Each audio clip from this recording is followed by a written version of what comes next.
All right, what's up everyone? It's Andrew and Wendy at Microphonic Designs, and we are here today at Granbury High School getting their front ensemble audio system all set up. And this is like super raw video walkthrough because I, for some reason, don't have my gimbal.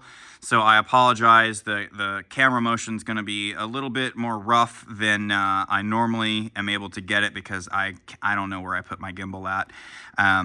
Anyhow, to give you the lay of the land, check out what we've got. We've got clearly what I call a Bandad special on the mixer cart. It's a very interesting design we'll take a look at in a moment.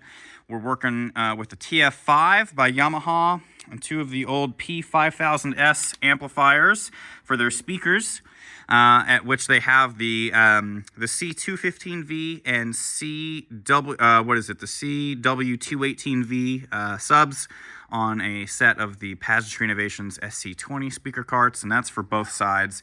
So we got the same over there. And you'll notice that the logo badge on this side is going to be in towards the 50, like if you rotate the stack. And on this side, the badge is in towards the 50.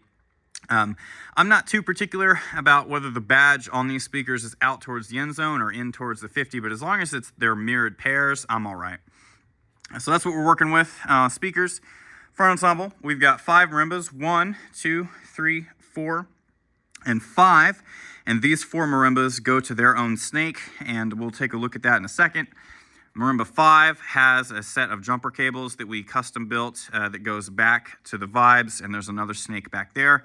And then we also did a custom pair of left and right cables coming from the synth carts, which are over there. We'll take a look at that in a second.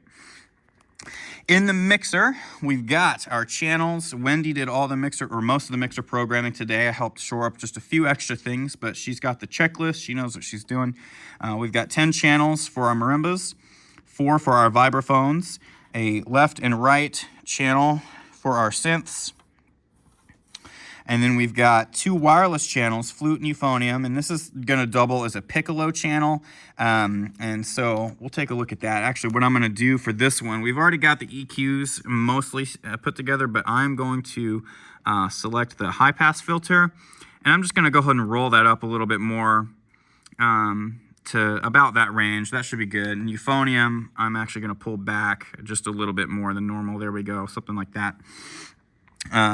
And there we go. We also have a couple of extra channels that are going to be available from the back row snake. And the mixer is all set up. We've got a checklist that we developed that we started to work off of to really kind of standardize what we're doing in the TF consoles. And so right now you'll see we're on our custom layer where we've got access to all of the individual channels, as well as 2 DCAs for our subsections, our marimbas and our vibraphones. We've got the stereo in for the iPod channel, which we were playing some tunes earlier. We've also got access to our subwoofer volume, which is separate from our main output volume, which is going to our speakers on top of the subs. And down here, I've got the amplifier set up with pretty good volumes for at least inside. They may have to crank it a little bit more for outside, but it's all good. I also set them up with some fresh rack screws because these amps were not settled in here all the way when we got in today. Big old backup battery. Look at that double battery down here for everything in the sound cart. We got plenty of rack drawers, which is great. And then this cart has like a big wall panel here with the inlet on the front, which is nice, as well as the like weatherproof outlet there. Let's take a look at the inside of the mixer cart real fast. Again, this is a very interesting design where I'm not totally sure why, but they've got these like, here, let's take a look in here. We've got like canisters in here for, I guess, trash or extra supplies. I'm not really sure what, but there's like these holes in there with the bins behind them. Here's our amplifiers. Again, real standard stuff. I've got everything color-coded. I need to swap the colors on these here so that they match. I had to change those around earlier. And this cart has the 4-pole speak-on cable outputs on each side of the cart. So this is our side 2, and this is our side 1. Different colors so that they know what side is going where. And on the back over here, check this out. I just want to highlight that my goal is to make it as obvious and easy to spot as I possibly can as far as where things get plugged in. Because think about it, if you're like a parent volunteer and you deal with this stuff once or twice a month, I just want it to be as obvious and easy for them to understand what's going on as I possibly can. So I do the color coding a little crazy, and the same for up there. And so basically what we have in the back, if you have not seen or don't quite understand what the 4-pole or 2-channel speak-on cables are, I did a video about that last year. You can just look up 2-channel speak-on cables explained on my channel. It'll pop up. But basically, this cable here, the red cable, is carrying the signal for the subwoofer and the main speaker. And the input panel of this subwoofer has been modified to pass the signal for the mains over to this one and keep the subwoofer signal inside the cabinet. And then it passes the main signal over, and that travels up this extra cable to here. So that's what's going on for both this side and the other side. The first 4 marimbas, 1, 2, 3, and 4, are all coming to this little bro subsnake.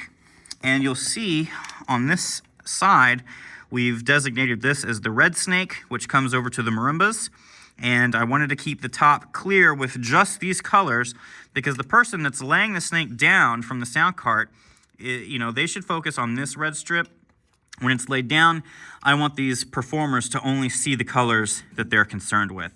And so you'll see my single stripe, double stripe for my high and low microphones for each of the keyboards. Nice and plain and clear. The other snake over this way is the same thing, except it's for the vibes. So we have 1 color per vibraphone. We've got red, white, blue, yellow, and green. This is our marimba channel for marimba 5. And the orange is prepped in case they need to plug in a hardware mic.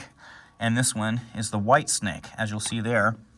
And so the vibraphones, I'm going to help them upgrade the vibraphone mics. They're ordering a set of the Audio-Technica AT2035s from me, and the mounts that are going to go on the Yamaha vibes here. So I'm going to have those shipped in here pretty soon, and then I'll likely schedule a video call with them to help them get the microphones mounted underneath there. But we've got all the cabling done, and I'm going to highlight real quick. Look how clean that cabling is all the way down. Excellent stuff. That's all Wendy. She's really getting the hang of this cabling stuff. And then over here, check this out. And again, I apologize for the poor camera motion. I have no idea where my gimbal went.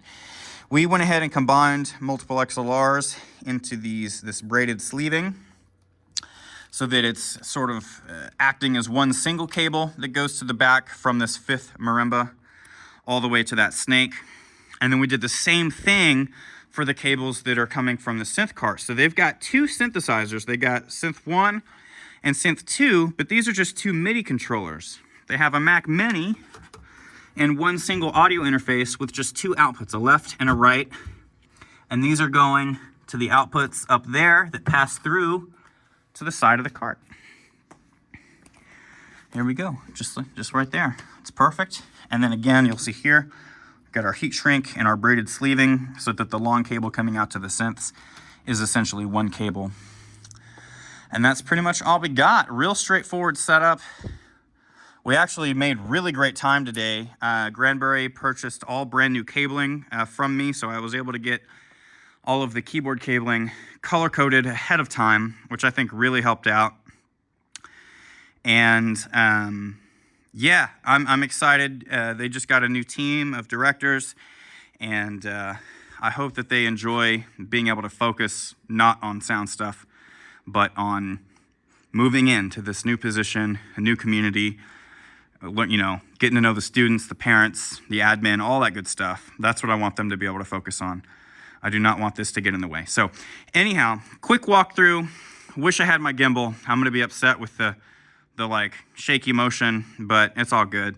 Y'all know me, I do these videos, I keep it pretty raw and unfiltered, but I just wanted to give a look at the setup that we did today, the quality of work that Wendy is putting out. I mean, look at this. Really great stuff. I'm pleased with the cabling. And, of course, I'm still giving her all the tips and advice along the way, but she's putting in the effort. So I appreciate her being out to help me with this. If y'all have any questions about this setup, drop them in the comments, shoot me an email, andrew@microphonicdesigns.com. I'm happy to help out. Until next time, y'all, peace.